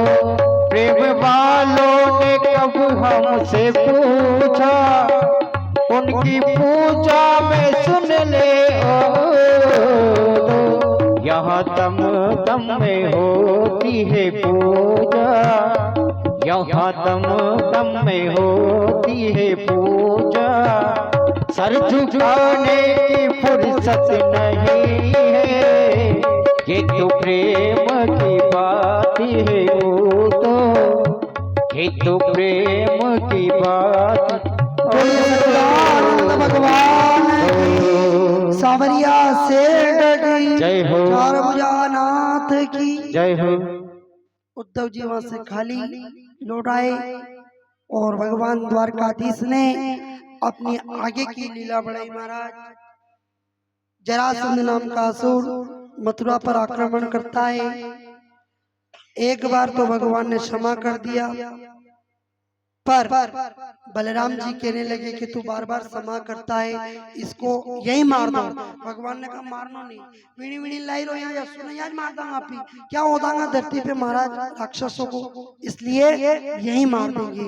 इधर दूसरी बार फिर आक्रमण किया, तीसरी बार फिर आक्रमण किया, ऐसे 17 बार जरासंध ने मथुरा पे चढ़ाई करी।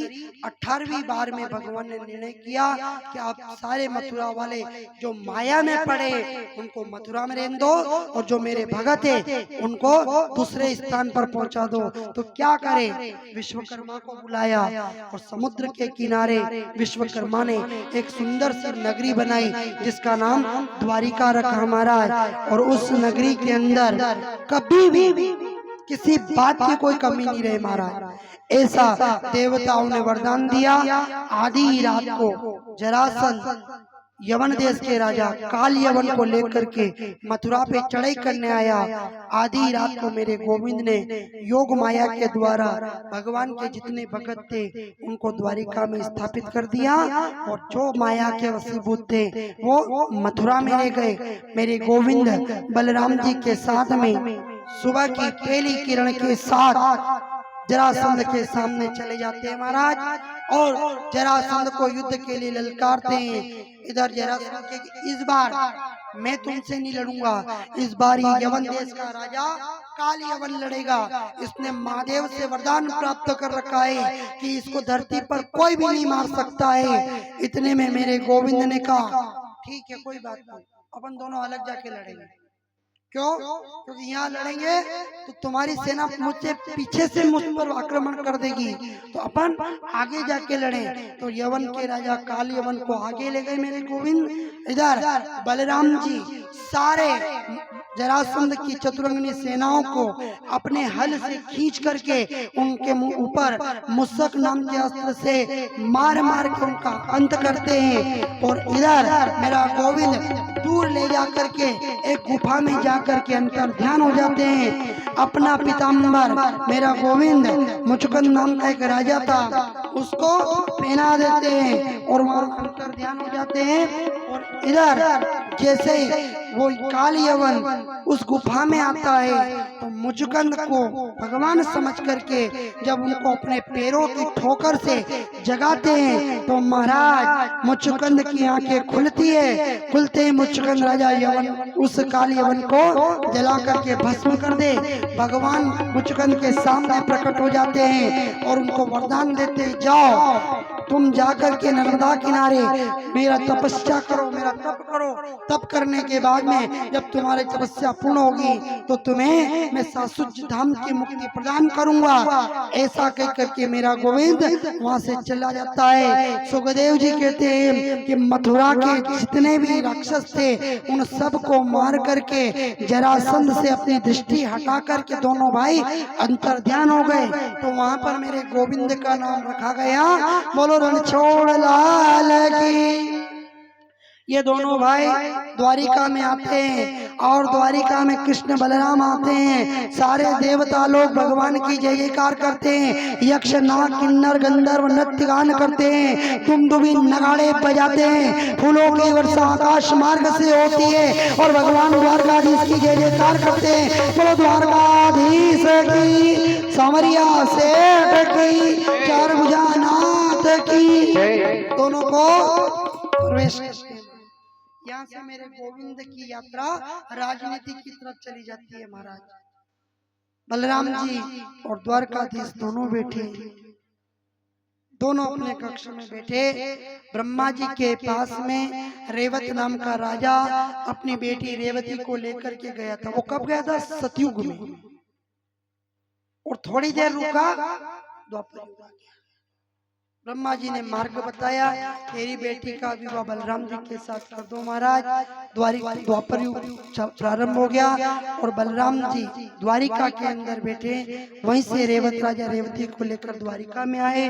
बलराम जी ने देखा तो लंबी घड़ी है, उस समय बहुत लंबे होते थे महाराज, पेड़ के लंबे लंबे मनुष्य हुआ करते थे। आज रेवती की लंबाई देख करके भगवान ने कहा, क्यों आपको ये पसंद है जोड़ी? ये बलराम जी ने, ये रेवती। बलराम जी ने मिली रोवे तो याद लेना, अपन कोई नहीं देगा छोड़ का काम हो करिया कोनी अपना। तो अपना तो यही चलेगा कि लंबी घड़ी है यार, द्वारिका के दरवाजे के नीचे भी नहीं आएगी, झुकना पड़ेगा। बोले वो सब मैं कर दूंगा। कैसे? बोले कि तू पहला कर तो सही विवाह। मेरे गोविंद ने हाथ खींचा और रेवती का हाथ बलराम जी के हाथ में देकर पानी का संस्कार करवाया और बलराम जी ने हल लेकर के रेवती के सिर पर रख करके जो दबाया तो वो दबती दबती दबती दबती दबती ये बराबर हो गई ना, बराबर क्या? हाँ हो गई। बस चलो इधर बलराम जी रेवती को लेकर द्वारिका के अंदर प्रवेश करते हैं। सारे द्वारिका वाले बलराम जी की जय जयकार करें और उनका आनंद से उत्सव मनाते हैं। कुछ समय बाद व्यतीत हुआ और भगवान से बलराम जी कहने लगे, कन्हैया अब तू भी विवाह कर ले, अब एकलो मत रे। पहला हंडे था तो कोई कहीं नहीं कहता, अबे कहिए अकेला ना नहीं तो फर्क पड़े, थारो मन नहीं लागे तक मुझे तो लाड़ी हंडे हुई अब थन क्या क्या ले लेने जाऊंगा, इसलिए तू विवाह कर ले। बलराम जी ने कहा, भगवान ने कहा अभी विवाह का समय नहीं आया, फिर कर लेंगे। वाह हरी मर्जी, अब मर्जी वे तो विवाह करेंगे, को करे छोरा की इच्छा है तो ठीक, हाँ नहीं तो नहीं जाए नहीं करना मर्द। भगवान ने कहा अपने 99 को नहीं हो क्या थी पकड़ लाऊंगा। इधर मेरा गोविंद अपने सिंहासन पर बैठा और इधर सुखदेव जी कथा का श्रवण करवाते हैं राजा। इधर कुंडलपुर के अंदर विष्णु नाम का राजा और उसकी कन्या रुक्मणी और रुक्मणी का भाई रुक्मी ने रुक्मणी का विवाह विदर्भ देश के राजा शिशुपाल से तय कर दिया। ये सब हम जरा क्यों देखा छोरी ने लायक नहीं है, वो छोरो दारू कुट्टो है, अव्वाली है, बदमाश है, वो अपने लायक नहीं है, छोरी दुखी हो जाएगा। नहीं माना भाई तो भाई वे मर्जी करे हो, छोरी बोझ नजर आवे, कोई मिल ही नहीं रहा था तो रुक्मी के साथ रुक्मणी का विवाह शिशुपाल के साथ तय करा। इधर विदर्भ का राजा भी विचार करे कि बजा रूपारी रट छोरी मली अपना ने भाभी से आशीर्वाद लेने के लिए गया तो भाभी ने कहा शिशुपाल को कि दे ये छोरी था लायक नहीं, कट नहीं चिंता करनी कि वह पढ़ी लिखी ज्यादा है न दिमागदार भी है, तो क्या आप चिंता मत करो, पढ़ी लिखी है तो दिमागदार है, उसका दिमाग तो यूं उतार दूंगा मैं और आपकी सेवा करेगी वो। ठीक है थारी इच्छा, मैं तो मना कर रही कि उस छोरी का विवाह अपने तेरे साथ मत कर, तेरी मर्जी है तो कर। ये शिशुपाल घोड़े पर बैठ करके इधर बड़े बड़े राजा जरासंध मुचुकुंद बड़े बड़े राजाओं के साथ में ठाट से बैठ करके गया साहब बारात लेकर के। और इधर रुक्मणी जी को पता चला कि शिशुपाल बारात लेके आ रहा, ब्राह्मण को बुला करके कि बुलायो नहीं जा, वहाँ तो लेटर लिखना पड़ता। जैसे पत्र लिखा रुक्मणी जी ने, पत्र लेकर के ब्राह्मण जाने लगा और जैसे कुंडलपुर से बाहर निकला मेरे गोविंद ने कहा कि वो आवेगा नहीं, द्वारिका में आत्री देर में रुक्मणी विवाह वही जाएगा, मेरा छोरा वही जाएगा, उतना समय लगेगा। योग माया को बुलाया, ब्राह्मण को द्वारिका के सामने लाके खड़ा कर दिया। वो ब्राह्मण एक पाती को लेकर के पत्र को लेकर भगवान के पास आया। भगवान ने पत्र को पढ़ा और लिखा था क्या कि यदि द्वारकाधीश साहब मेरा वर्ण करने नहीं आए तो मैं आत्महत्या कर लूंगी, लेकिन शिशुपाल के साथ विवाह नहीं करूंगी। हाँ, ये बात है, अगर मेरा पिता और माँ कह देती तो मैं शिशुपाल के साथ विवाह कर लेती, पर मेरा भाई ने मुझे कहा है मैं विवाह उसके साथ नहीं कर सकती, अगर मेरा वर्ण कोई करेगा तो वो तुम ही करोगे। इतना ही सुनते कुंडलपुर के उस पत्र को पढ़ करके मेरा गोविंद दारुक नाम के सारथी को बुलाता है और पत्रिका सिंहासन पर रख करके अपने रथ पर बैठ करके आधी रात में ही उसी समय कुंडलपुर की तरफ जाता है। इधर हजारों सेनाओं के साथ में रुक्मणी मंगल आरती करने के लिए भगवती जगतजननी जगदम्बा के मंदिर में जाती है महाराज, और वहाँ पर हजारों सेनाएं माता रुक्मणी की रक्षा के लिए खड़े थे, और इधर शिशुपाल बारात लेकर के द्वार पर खड़ा था और द्वार पर स्वागत रुक्मी नाम का उसका भाई कर रहा था। महाराज उसी समय मेरा गोविंद कुंडलपुर में जाकर के रुक्मणी उन सेनाओं के बीच में गौरी मंदिर के पास में जाकर रुक्मणी का हाथ अपने हाथ में लेकर के अपने रथ पर बिठा करके पुनः द्वारिका की तरफ जाता है। इधर बलराम जी को पता चला कि ये पत्र आया है, मतलब कृष्ण विवाह करने के लिए गया और विवाह में कोई ना कोई लफड़ा जरूर डलेगा महाराज। इतना करते ही मेरे बलराम जी एक हाथ में हल दूसरे में मुसक लेकर के कुंडलपुर की तरफ जाते हैं। और महाराज जब रुक्मिणी को पता चलता है कि कृष्ण ने रुक्मिणी का हरण कर लिया तो वो अपनी सेना को लेकर के भगवान के आक्रमण करने के लिए जाता है। भगवान उनको देखते ही देखते परास्त कर दे और अंत में बलराम जी 3.5 करोड़ राजाओं को मार के पुनः द्वारिका में आ जाते हैं। और इधर द्वारिका के अंदर सभी दीप जलाते, मंगल गीत गाते हैं और भगवान के स्वागत की जय जयकार करते हैं। रुक्मणी के साथ में मेरा गोविंद आज द्वारिका में प्रवेश करता है महाराज। बोलो द्वारकाधीश की सांवरिया से। आओ मेरी सखियों मुझे मेहंदी लगा दो, आओ मेरी सखियों मुझे मेहंदी लगा दो, मुझे श्याम सुंदर के दुल्हन बना दो, मुझे श्याम सुंदर की दुल्हन बना। आओ मेरी सखियों मुझे मेहंदी लगा दो, आओ मेरी सखियों मुझे मेहंदी लगा दो, मुझे श्याम सुंदर की दुल्हन बना दो, मुझे श्याम सुंदर की दुल्हन बना।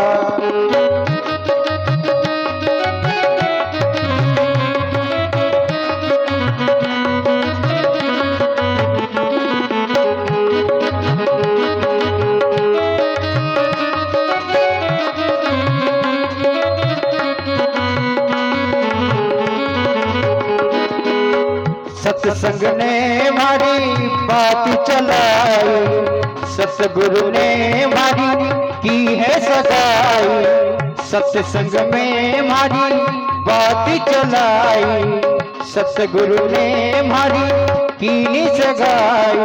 उन्हें बुलवा को कोई हथेवा झूला दो, उन्हें बुलवा दे कोई हथेवा झूला दो, मुझे श्याम सुंदर की दुल्हन बना, मुझे श्याम सुंदर की दुल्हन बना। आओ मेरी सखियों मुझे मेहंदी लगा दो, मेहंदी लगा दो कोई चंदन लगा दो, मुझे श्याम सुंदर की दुल्हन बना दो, मुझे श्याम सुंदर की दुल्हन बना।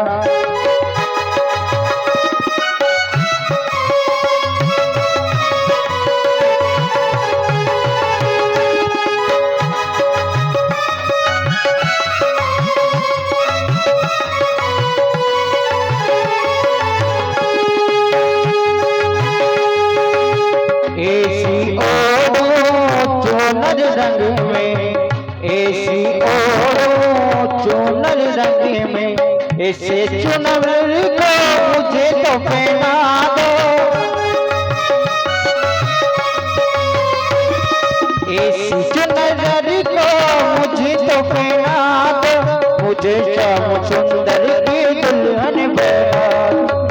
मुझे श्याम सुंदर की दुल्हन बना। आओ मेरी सखियों मुझे मेहंदी लगा दो, आओ मेरी सखियों मुझे मेहंदी लगा दो। मुझे श्याम सुंदर की दुल्हन बना, मुझे श्याम सुंदर की दुल्हन बना, मुझे श्याम सुंदर की दुल्हन बना दो। मुझे श्याम सुंदर की दुल्हन बना, मुझे श्याम सुंदर की दुल्हन बना दो। मुझे श्याम सुंदर की दुल्हन बना दो, मुझे श्याम सुंदर की दुल्हन बना दो। मुझे श्याम सुंदर की दुल्हन बना, मुझे श्याम सुंदर की दुल्हन बना।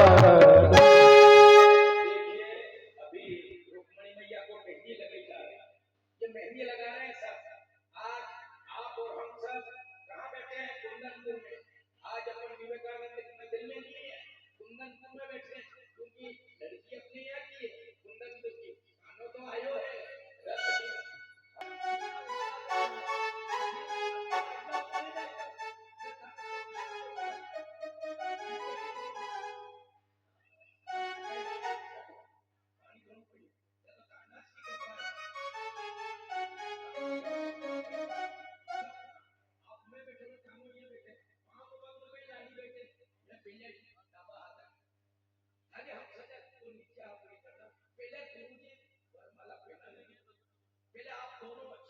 सामने खड़े हो जाओ, आमने सामने दोनों को खड़ा होना पड़ेगा। सब नीचे बैठे रहोगे, आप बीच में खड़े रहोगे, वो तो बोलिए ना। बहुत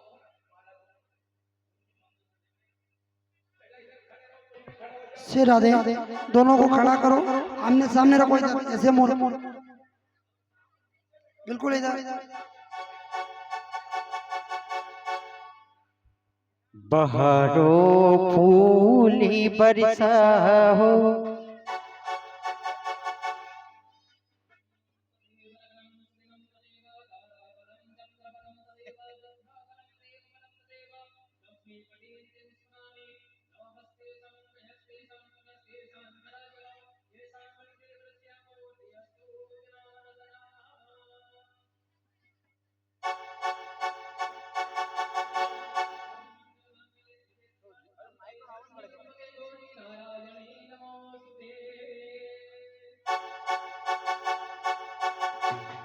बहारो फूली बरसा हो, मेरा काना आया है, मेरा काना आया है। हवा वो रागिनी का वो, हवा वो रागिनी का वो, मेरा काना आया है, मेरा काना